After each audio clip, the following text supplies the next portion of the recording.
अस्सलाम वालेकुम। कैसे हैं आप लोग सब? सुबह सुबह उठते ही रूटीन शुरू हो जाती है, घर के काम ख़त्म होने को नहीं आते। तो मैं साथ साथ क्या करती हूँ कि साथ ही साथ ना चीज़ें समेटना शुरू कर देती हूँ। मतलब बच्चे सुबह तैयार हो रहते हैं, हस्बैंड ऑफिस के लिए तैयार हो रहे होते हैं, तो मैं साथ के साथ ही उनकी चीज़ें जो है ना वो समेटना शुरू कर देती हूँ। तो इस तरह क्या होता है कि ज़्यादा मैस क्रिएट नहीं होता। अच्छा, मेरे हस्बैंड का ना एक तरीका है परफ्यूम लगाने का, तो मैंने कहा आप लोगों के साथ शेयर करती हूँ कि इतनी लॉन्ग लास्टिंग इसकी खुशबू होती है। ये क्या करते हैं कि वैसलीन लगाने के बाद परफ्यूम का इस्तेमाल करते हैं। इस तरह ना इनका पूरा दिन मतलब इनके कपड़ों से खुशबू आती रहती है। हादी जो है ना सुबह-सुबह उठ जाता है और कहता है कि बस मेरे साथ एक खेलो या फिर मेरी फिंगर पकड़ के पूरे घर में मुझे चक्कर लगवाओ। हालाँकि ये चलना भी स्टार्ट हो गया है, जो मैंने आप लोगों को पिछली वीडियो में बताया भी था। तो इसका क्या होता है कि मैं फिर क्या करती हूँ कि जब बच्चों को स्कूल भेजना होता है ना, हस्बैंड तैयारी कर रहे होते हैं, उससे पहले मैं इसको उठा देती हूँ। फिर ये खेलता रहता है, जब मैंने अपने काम करने होते हैं ना, फिर मैं इसको ना सुला देती हूँ। मालिश करती हूँ पहले मैं इसकी, मालिश करने के बाद मैं इसको नहला के फिर सुला देती हूँ। ये 2-3 घंटे सोया रहता है। तो उस दौरान क्या करती हूँ कि मैं फिर अपने काम वगैरह समेट लेती हूँ। क्योंकि छोटे बच्चे जो होते हैं ना, तो वो बहुत ज़्यादा तंग करते हैं। छोटी-छोटी चीज़ें नीचे पड़ी हुई मुँह में डालते हैं, तो बहुत ज़्यादा केयर करनी पड़ती है। तो इस तरह काम जो है ना, मैं तो बहुत डिस्टर्ब होती हूँ। तो फिर मैं कोशिश यही करती हूँ कि पहले इसको मैं सुला दूँ, उसके बाद फिर मैं अपने रूटीन के काम करूँ। तो मैं जो है ना अब इसकी मालिश करूँगी। मालिश मैं ना देसी तेल से करती हूँ, मैं बेबी ऑयल से नहीं करती। पहले मैं यूज़ करती रही हूँ, लेकिन जितनी बेस्ट देसी तेल है ना, तो वो कोई भी नहीं है। तो इस तरह धूप में इसको मैं ज़रा मालिश कर देती हूँ, फिर इस इतना गहरी नींद माशाल्लाह सो जाता है, 2-3 घंटे सो जाता है आराम से। आज काम बहुत ज़्यादा थे क्योंकि रमज़ान शरीफ की आमद है, और रमज़ान शरीफ के आने से पहले कोशिश यही होती है कि घर की सफाइयाँ भी हो जाएँ, डीप क्लीनिंग हो जाए यानी कि घर की। तो एक-एक चीज़, एक-एक कोना सब कुछ साफ़ हो रहा होता है। तो आज मैं वही करने वाली थी, तो मैंने कहा आप लोगों के साथ भी शेयर करूँ कि मैं किस तरह करती हूँ। मैं क्या करती हूँ कि मैं ना कंबल वगैरह जो बिस्तर होते हैं ना, तो मैं उनको ना पहले धूप लगवा लेती हूँ। कपड़े जो होते हैं ना बिस्तर, वो मैं पहले बाहर निकाल देती हूँ, क्योंकि जाले वगैरह उतरने होते हैं, दीवारें साफ़ होनी होती हैं, तो इन पे ज़्यादा डस्ट आती है। तो इतनी देर में फिर इनको धूप भी लग जाती है। तो फिर मैंने कंबल को क्या किया था कि तार पे डाल दिया था। अभी क्योंकि सर्दी है और कंबल वगैरह हमारे यूज़ हो रहे हैं, तो मैं क्या करूँगी कि अभी तो मैं इसको फ़िलहाल धूप लगवा लूँगी जब, लेकिन रखने से पहले मैं एक दफ़ा ज़रूर वॉश कर लेती हूँ।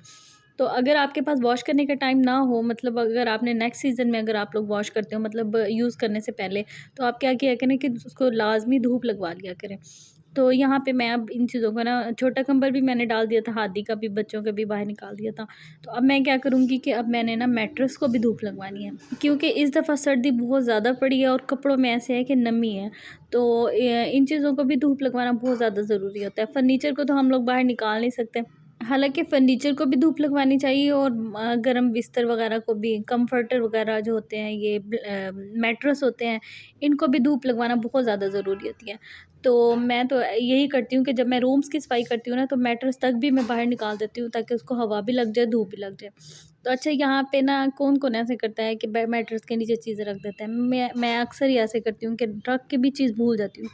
तो ये पिछले रमज़ान शरीफ में मैंने छोटी-सी बुक थी, मेयोनेज़ के साथ आई थी, तो ये मैंने पिछले साल की रखी हुई है और मुझे याद भी नहीं है। तो अब मैंने मैट्रेस उठाया है, तो मुझे याद आया। अक्सर ऐसा ये होता है कि जब डीप क्लीनिंग रूम की डीप सफाई करने लगो ना, तो बहुत सी चीज़ें मिल रही होती हैं। अक्सर पैसे भी मिलते हैं, जहाँ हम लोगों ने छुपा-छुपा के रखे हुए होते हैं ना पूरा साल, तो ये बड़ा हमें फ़ायदा हो जाता है। यहाँ मैं देख रही थी कि मैंने इसमें से ना कोई रेसिपी ट्राई करनी थी, जो बुक मुझे अब मिल गया है, तो मैं इंशाल्लाह रमज़ान में ज़रूर ट्राई करूँगी।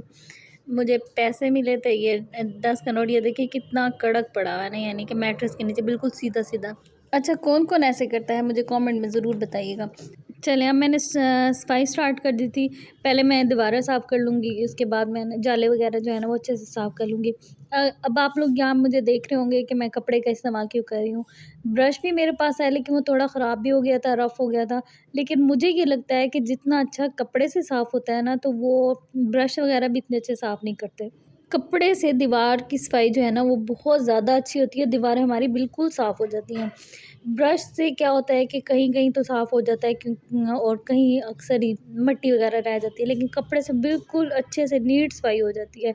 तो मैं तो अक्सर यही करती हूँ कि डंडे के ऊपर कपड़ा लपेट के ना, देसी तरीके से, पहले भी तो हम लोग ऐसे ही करते थे ना, तो मैं अब भी ऐसे ही करती हूँ कि मैं कपड़ा लपेट देती हूँ, और उसके बाद कोने-कोने से देख लें कि कितना आराम से हमारा कपड़ा जो है ना एडजस्ट भी हो जाता है, हर जगह पे कोना-कोना साफ़ कर देता है। अक्सर ऐसा होता है कि सामान ख़त्म हो जाता है या हमारे ये टूल्स वगैरह जो है ना ख़राब ही हो जाते हैं, ज़ाहिर बात है इस्तेमाल कर कर के।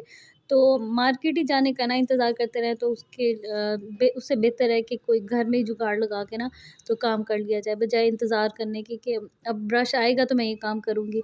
तो मैं तो भई चीज़ों का वेट नहीं करती, बस उसका अल्टरनेट निकाल के ना तो मैं फ़ौरन ही इस प काम वगैरह शुरू कर देती हूँ। तो यहाँ पे सफाई मैं साथ-साथ कर रही थी, और हम माँओं का ना एक बहुत बड़ा मसला ये भी है कि डेली समझ ही नहीं आती कि आज क्या पकाएँ। तो ये सबसे मुश्किल क्वेश्चन होता है डेली का कि आज क्या पकाएँ, क्योंकि बच्चों को कुछ नहीं पसंद होता, कभी हस्बैंड नहीं कोई चीज़ खा रहे होते, तो फिर उनकी फ़रमाइश के हिसाब से ही चलना पड़ता है। तो यहाँ हम बना रहे थे कि मक्खन बन रहा था घर में, तो मक्खन जिस दिन हम बनाते हैं ना, तो उसकी जो लस्सी बची है, वो हम वेस्ट नहीं करते, उससे हम बनाते हैं करी। कढ़ी पकोड़े तो भई सबके ही फ़ेवरेट होते हैं, और सब बच्चे बड़े सब खाना शौक से पसंद करते हैं। तो हम लोग मक्खन बना के ना लस्सी की जो है ना वो कढ़ी बना लेते हैं। तो बहुत ही मज़े की बनती है, क्योंकि घर का दही होता है, घर की मलाई होती है, तो ये खट्टा भी नहीं होता ज़्यादा, गला भी नहीं ख़राब होता इससे। तो इसलिए ना हम वेस्ट नहीं करते, ये बहुत मज़े की इसकी ना कढ़ी बन जाती है। तो इसके साथ ही फिर मैंने कढ़ी रख दी थी। मैंने कहा सफाई भी साथ-साथ होती रहेगी, पहले मैं मसाला रख के बना के तो मैं पहले कढ़ी चढ़ा दूँ।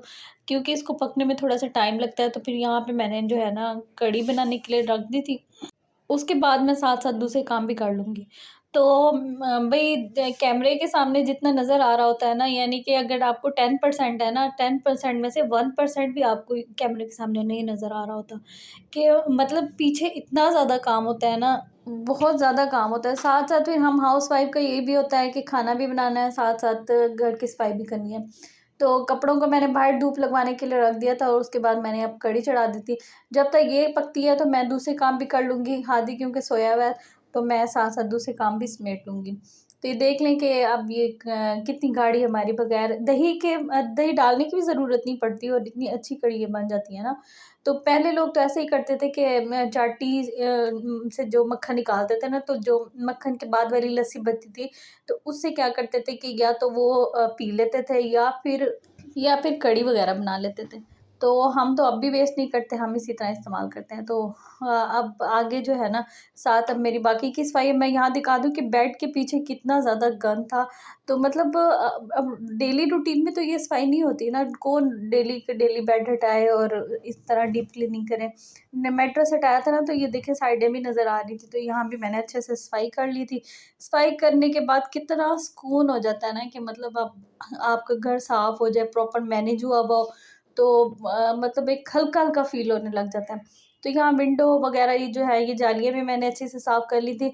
लेकिन यहाँ पे मैंने सिर्फ़ मतलब डस्ट वगैरह ख़त्म किया है, लेकिन इनको जो मैं प्रॉपर क्लीनिंग करती हूँ ना, वो तरीका भी इंशाल्लाह मैं आपके साथ शेयर करूँगी। अभी तो ये मैंने आपको सिर्फ़ एक रूम की सफाई दिखाई है, जबकि अभी 2-3 दिन लग जाएँगे मतलब पूरे घर को साफ़ करने में, हर चीज़। किचन का भी मैं इंशाल्लाह आपके साथ जल्दी शेयर करूँगी, जो मैंने आप लोगों को बताया भी है। किचन कप पे मैं व्लॉग इसीलिए नहीं बना रही कि जब तक मैं उसकी क्लीनिंग नहीं कर लेती, तब तक मैं उसका व्लॉग नहीं बनाऊँगी। अब ये जो साइड वाली आप लोगों को जगह नज़र आ रही है ना, जहाँ मैंने मैट बिछाया, मैंने इसलिए मैट बिछाया हुआ है क्योंकि यहाँ पे हम लोग ना नमाज़ वगैरह की मैंने थोड़ी-सी जगह बनाई हुई है। इस तरह क्या होता है कि जब हम रूम में एंटर होते हैं ना, तो हमें आदत होती है कि जूता पहन के हम लोग आते हैं। तो अगर कोई चीज़ बिछी भी हो ना, तो फिर हमें पता होता है कि हमने शूज़ जो है ना वो पीछे कोई उतार देना है, पीछे उतार देना है, या रूम से बाहर ही उतार देना है। तो इस तरह ही हमारी नमाज़ की जगह भी साफ़ रहती है। तो ये था मेरा एक छोटा-सा व्लॉग। उम्मीद करती हूँ आप लोगों को छोटा-सा व्लॉग पसंद आया होगा। पसंद आया हो तो प्लीज़ वीडियो को लाइक कर दीजिएगा, और चैनल को सब्सक्राइब कर दीजिएगा। मिलते हैं इंशाल्लाह नेक्स्ट व्लॉग में, तब तक रखिएगा अपना बहुत सारा ख़्याल। अल्लाह हाफ़िज़।